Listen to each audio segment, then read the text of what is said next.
राज्यामधील 246 नगरपालिका आणि 42 नगरपंचायत निवडणुका 2 डिसेंबरला होणार असून 3 डिसेंबरला मतमोजणी आहे।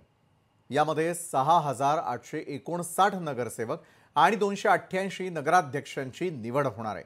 दरम्यान आता या निवडणुकांसाठीच्या प्रचाराचा टप्पा अंतिम अवस्थेत आहे।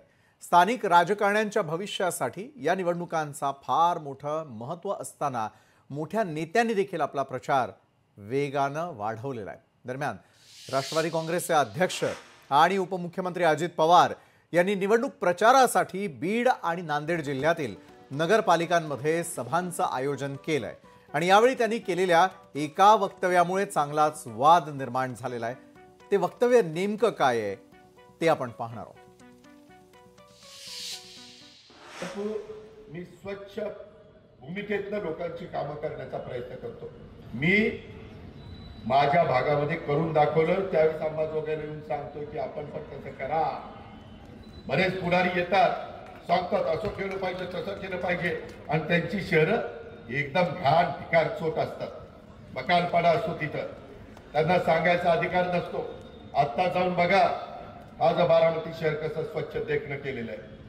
अरे धमक लागते, लात मारेल तिथं पाणी काढण्याची धमक लागते, तेव्हा काम होत असतं। अजित पवारांच्या या वक्तव्यावर शिंदेंच्या शिवसेनेकडूनही प्रतिक्रिया आली आहे। संजय शिरसाट यांनी नेमकं काय म्हटलंय ते देखील पाहूयात। हे मला वाटतं बारामती पुरतं त्यांनी बोललं असावं। बाकीच्या नेते कोणी काही काम करतच नाही, कोणाला काही जमतच नाही, कोणी त्यांच्या भागात नेतृत्व करतच नाहीत असं नसतं। प्रत्येकाला आपल्या मतदारसंघाचा विकास हवा असतो आणि प्रत्येक जण मग तो कोणत्याही पक्षाचा असो, कोणत्याही याचा असो, गटाचा असो, तो आपापल्या पद्धतीने विकास करत असतो। नेत्यांना कुणाला उद्देशून त्यांनी बोललं हे थोडं पाहावं लागेल।